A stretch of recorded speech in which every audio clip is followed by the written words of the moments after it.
Welcome to Spooky Halls. Tonight's episode, The Devils Giftshop, Part 1, by Doom Dragon 682.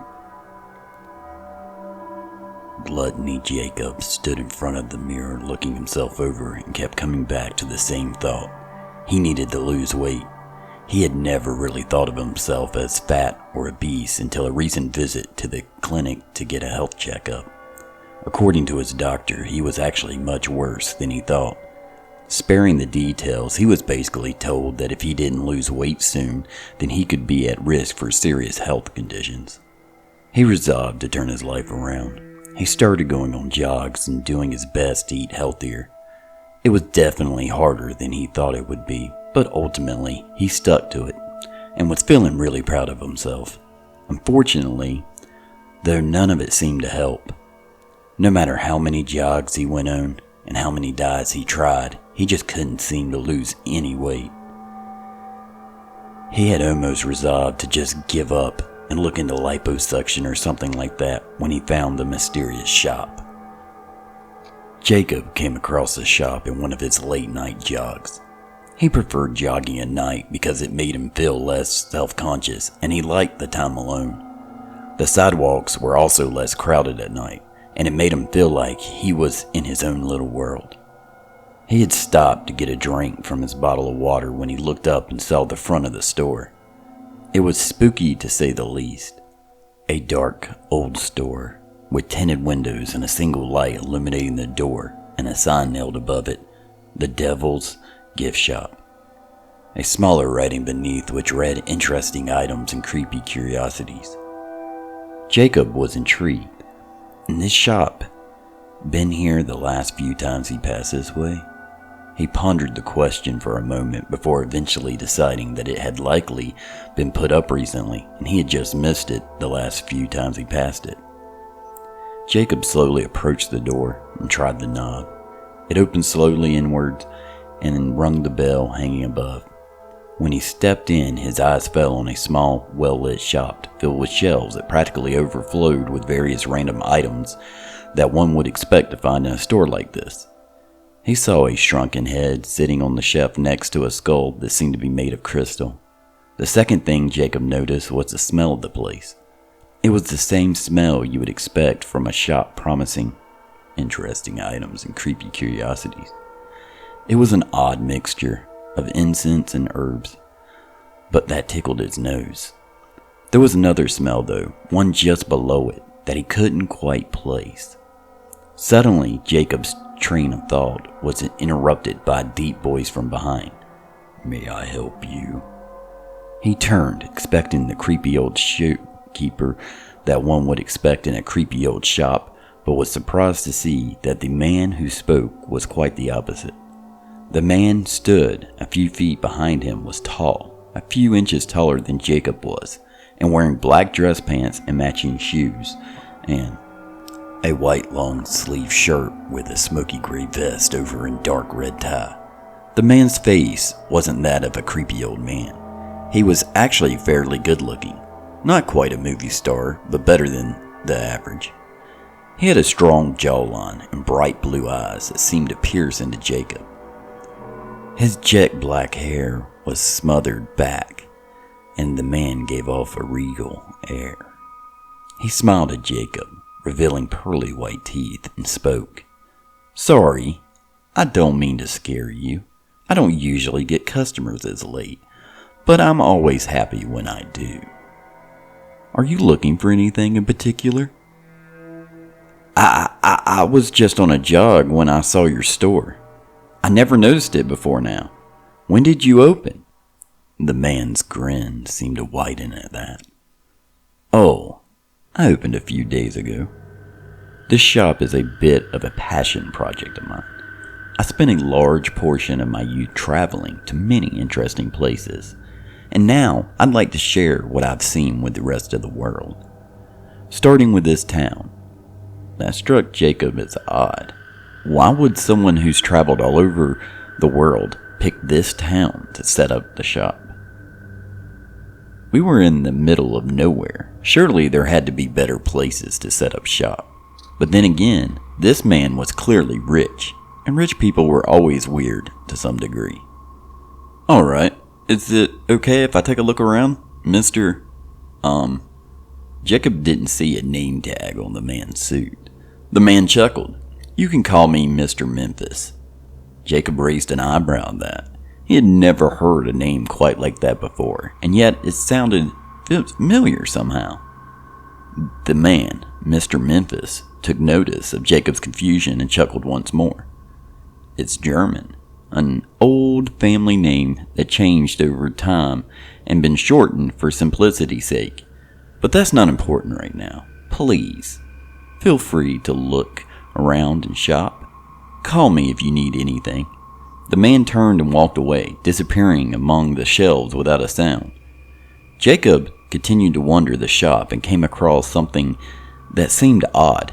Near the back of the store was one long shelf with 7 items resting on it.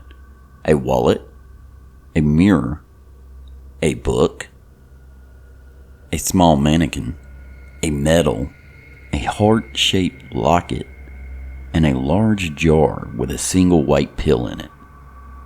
At first, they all looked normal, but when he looked closer, he saw that each one was odd in some way. The wallet didn't seem to be made of leather, but rather, it almost looked like skin. The mirror was pure silver, and he noticed that the rim had several strange ruins on it. The book seemed to be covered in fine, dark hair. The mannequin seemed to be made of the same material as the wallet, and had ruins painted in its chest and face. The locket was made of gold and had a single symbol on the front, and the metal was completely blank and looked more like a small gold disc. But it was the pill that caught Jacob's attention. It wasn't anything special and didn't have runes or anything that seemed unusual. It was just a simple, small white pill in a jar the size of a bucket. As Jacob looked it over, suddenly Mr. Memphis appeared next to him, as though materializing out of thin air. Ah, see you've found our finer items. Do any interest you? Jacob felt himself jump slightly when he spoke, then felt embarrassed for having been scared. Yeah, what are they? Mr. Memphis grinned and looked like rather proud, like he was showing off some prized possessions. These are rare items that I've gathered in my travels, each one unique in its own way. Jacob sighed internally. Unique was a fancy way of saying expensive. He pushed those thoughts away and gestured to the pill, curiosity getting the better of him. What's that then? It doesn't seem very unique. Mr. Memphis rubbed his hands together like he was excited to show it off. Ah, you're quite perceptive. This does seem rather inconspicuous and ordinary, but rest assured that this is no ordinary drug. In fact, I think it will be of special interest to you.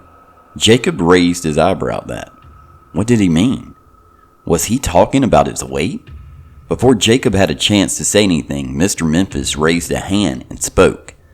Now please, before you get offended, let me explain. This pill was developed quite some time ago by a rather ingenious man. All you have to do is take it once and you'll never have to worry about what you eat ever again. You can gorge yourself at a buffet and you won't gain an ounce. Jacob couldn't help himself from looking skeptical. This just sounded like one of those internet pitches to sell you dietary supplements or a new weight loss program.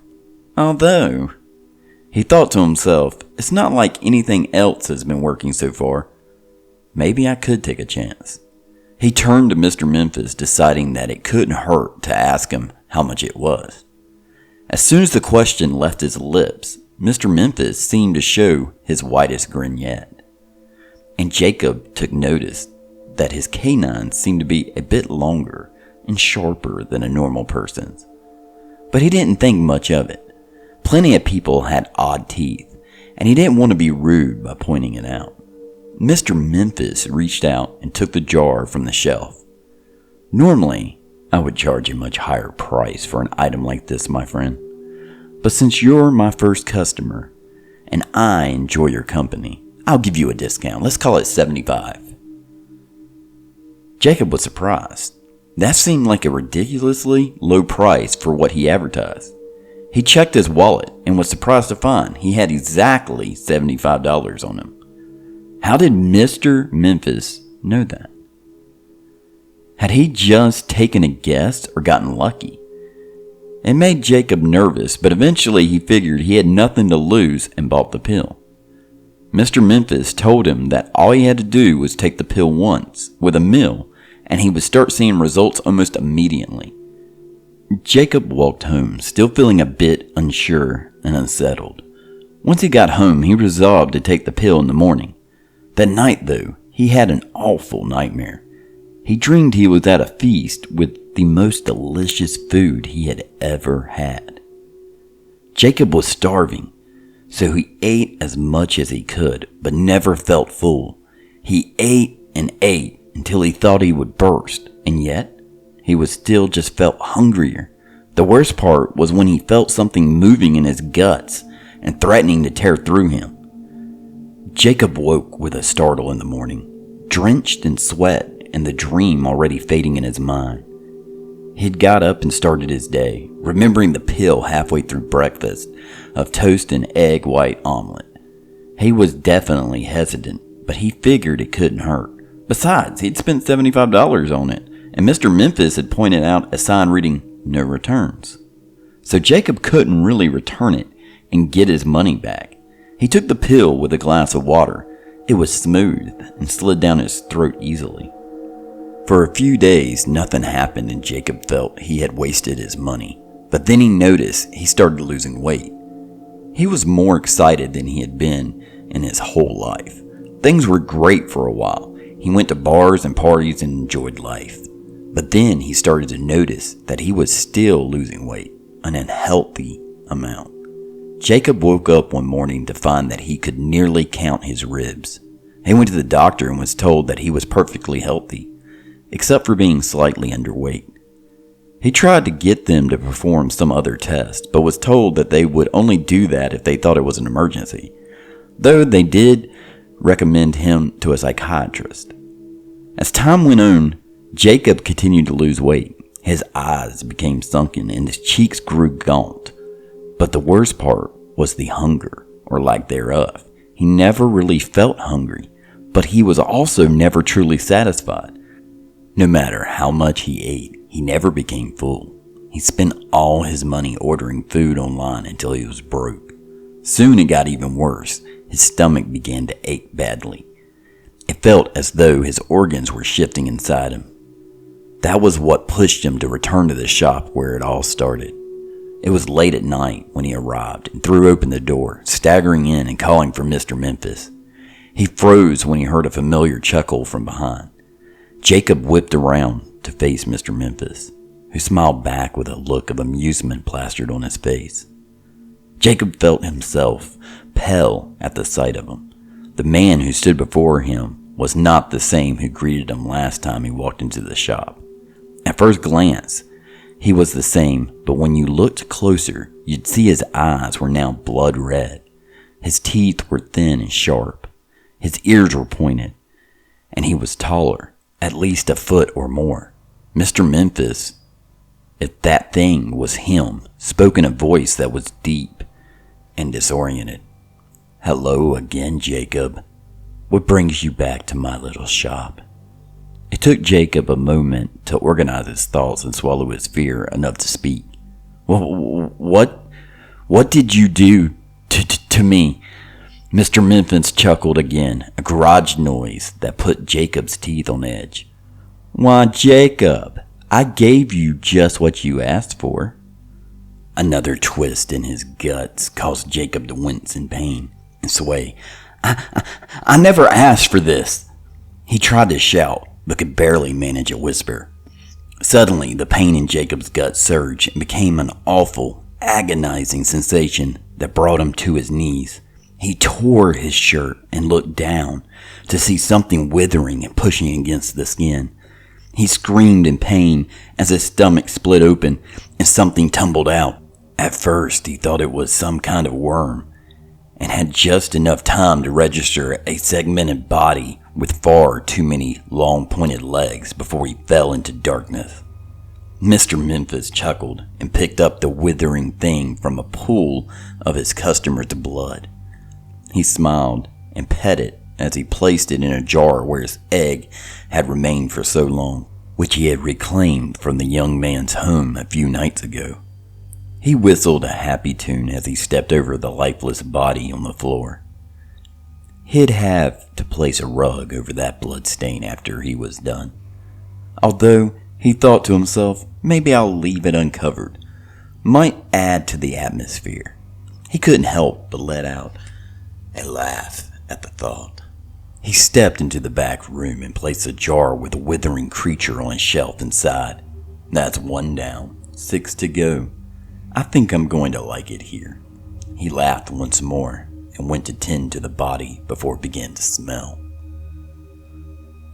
Thank you for listening to this episode of Spooky Halls. If you enjoyed this video, please make sure to check out our other videos and to subscribe. Thank you and good night.